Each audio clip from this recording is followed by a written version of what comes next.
Hello दोस्तों, welcome to my channel. कैसे हैं आप सब? उम्मीद करते हैं आप बहुत बढ़िया होंगे। दोस्तों, मैं डॉक्टर देवान और आज हमारा टॉपिक है व्हाट इज़ होम्योपैथी। होम्योपैथी क्या है, इस विषय में हम जानेंगे। उससे पहले बता दें दोस्तों कि अगर आप चैनल में नए हो तो चैनल को सब्सक्राइब करें और साथ ही बेल आइकन को प्रेस करें ताकि होम्योपैथी मेडिसिन से रिलेटेड वीडियो जैसे ही हम चैनल में अपलोड करें उसकी नोटिफिकेशन सबसे पहले आप तक पहुँचे। और हाँ, वीडियो अगर अच्छी लगे तो लाइक कमेंट शेयर जरूर करें। चलिए वीडियो में अब आगे बढ़ते हैं। दोस्तों, होम्योपैथी की खोज 1755 से लेकर 1843 के बीच हुआ था।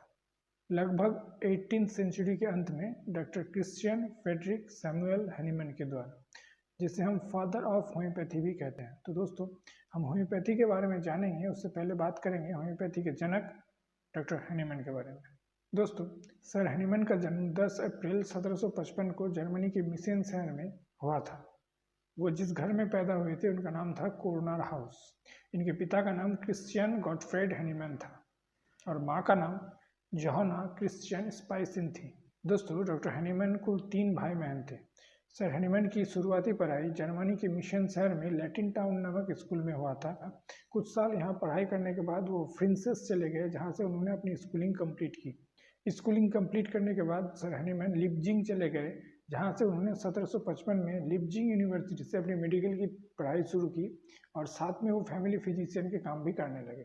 इसके बाद 1779 में अर्लिंग यूनिवर्सिटी से उन्होंने एमडी की डिग्री हासिल की। वे जर्मनी के हिटस्टेड शहर में चले गए, जहाँ पर उन्होंने अपनी एलोपैथी की प्रैक्टिस शुरू की। इसके बाद उन्होंने 17 नवंबर 1782 को हेनरिट कुचलर नामक महिला से विवाह किया। दोस्तों, आपको जानकर हैरानी होगी कि डॉक्टर हैनीमैन कुल 12 अलग अलग भाषाओं के जानकार थे। तो दोस्तों, वो प्रैक्टिस के साथ साथ एलोपैथी की प्रैक्टिस के साथ साथ अलग अलग भाषाओं में लिखी गई मेडिकल की बुक्स को ट्रांसलेट करने लगे। इसी ट्रांसलेट करने के क्रम में उनकी नज़र एक बुक पर पड़ी जिसका नाम था कुलेंस मैटेरियम इंडिका का वॉल्यूम 2।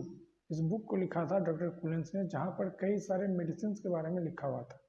उसी मेडिसिन में से एक मेडिसिन था पेरुवियन वर्क। इस मेडिसिन के विषय में वर्णन करते हुए डॉक्टर कुलेंस कहते हैं कि पेरुवियन वर्क मलेरिया के उपचार के लिए बहुत ही उपयोगी है। और इसके कारण बताते हुए डॉक्टर कुलेंस कहते हैं कि जो कि पेरुवियन वर्क एक बहुत ही कड़वी दवा है, इसीलिए मलेरिया के उपचार के लिए बहुत ही उपयोगी है।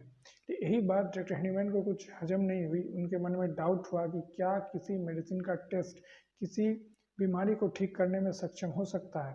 तो जब वो इस बुक को ट्रांसलेट कर रहे थे, ट्रांसलेट करते समय उस बुक की फुटनोट में इस बात को लिख दिया कि किसी भी मेडिसिन का टेस्ट कोई बीमारी को ठीक नहीं कर सकता।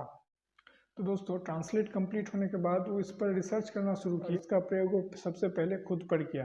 वो करीब 3-4 दिन तक वो खुद इसका डोज लेते रहे और फिर शरीर में होने वाले बदलाव को नोट करते रहे। 3-4 दिन तक लगातार मेडिसिन लेने के बाद फिर उन्होंने देखा कि पेरुवियन वर्क उनके शरीर में मलेरिया के सिम्टम को प्रोड्यूस कर रहा है।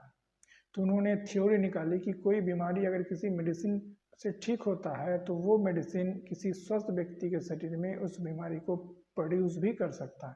तो दोस्तों, इसके बाद उन्होंने अपने एक्सपेरिमेंट जारी रखे। करीब 6 साल तक उन्होंने एक्सपेरिमेंट किया। 1970 से लेकर 1976 तक उन्होंने अपना एक्सपेरिमेंट किया और फिर 1976 में वो होम्योपैथी प्रोड्यूस किया।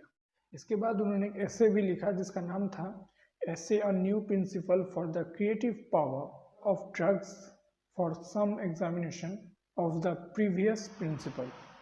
तो दोस्तों, इस ऐसे का पब्लिश होने के साथ ही हमारा होम्योपैथी दुनिया भर में डिस्कवर हो गई और होम्योपैथी के बारे में हम शुरुआती दौर में इसी ऐसे के साथ हम जानकारी प्राप्त कर सके। और फिर इसके बाद डॉक्टर हैनीमैन ने होम्योपैथी प्रैक्टिस शुरू की और फिर 1801 में उन्होंने स्कारलेट फीवर का प्रिवेंशन किया बेलेडोना मेडिसिन के साथ। और इसके बाद उन्होंने बहुत सारी ऑर्गेनिक मेडिसिन की बुक लिखी अलग अलग एडिशन में 1810 से लेकर 1842 के बीच दोस्तों। और फिर 2 जुलाई 1843 को सुबह 5 बजे सर हैनीमैन हम सबको छोड़कर इस दुनिया से विदा हो गए।